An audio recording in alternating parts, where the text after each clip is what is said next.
बिस्मिल्लाहिर्रहमानिर्रहीम। सही बुखारी हदीस नंबर 723।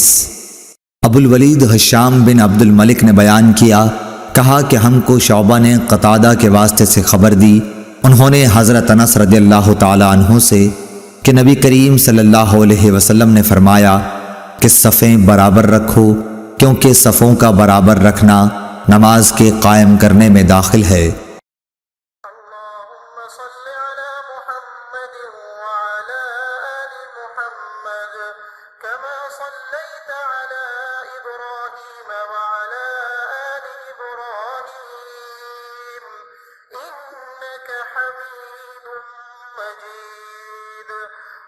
अल्लाहुम्मा बारिक अला मुहम्मद व अला आलि मुहम्मद कमा बारकत अला इब्राहीम व अला आलि इब्राहीम इन्नका हमीदुम मजीद।